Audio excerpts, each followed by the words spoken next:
केले.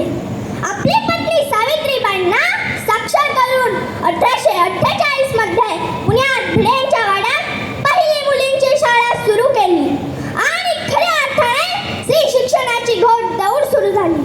फक्त चूल आणि मूल हेच आपले कार्यक्षेत्र असे समजणारी स्त्री एका हातात पाण्याची दोरी सांभाळता सांभाळता दुसऱ्या हाताने या विश्वरथाचा लगामही समर्थपणे सांभाळू लागली.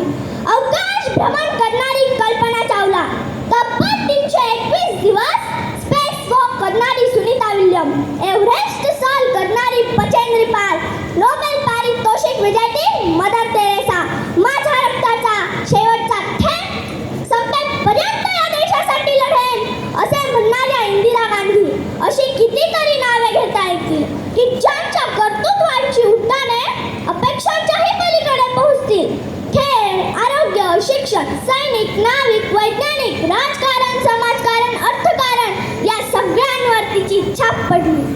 पण हे कर्तृत्व किती स्त्रियांना सिद्ध करता आले? फक्त बोटावर मोजण्या इतक्या.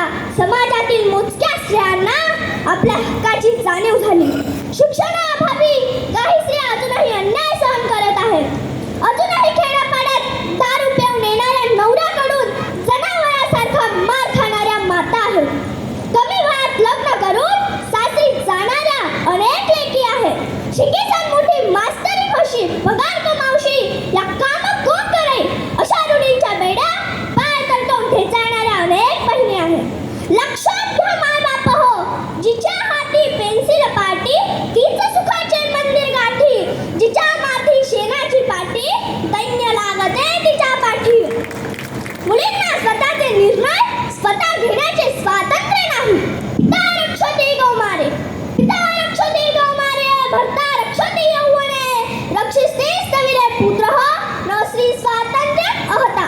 म्हणजे स्त्रीला बालपणी पित्याच्या, तारुण्यात नवऱ्याच्या व म्हातारपणी मुलाच्याच मर्जीप्रमाणे वागावे लागते. अजूनही खेड्यापाड्यात वंशाचा दिवा म्हणून मुलांच्याच बाजूने कौल दिला जातो. शिक्षणाच्या बाबतीत मुलींनाही समान संधी द्या. मग बघा मुली आपले कर्तृत्व कसे सिद्ध करतात ते. स्त्री शिक्षणासाठी सरकारनेही अनेक प्रयत्न केले. संविधानाच्या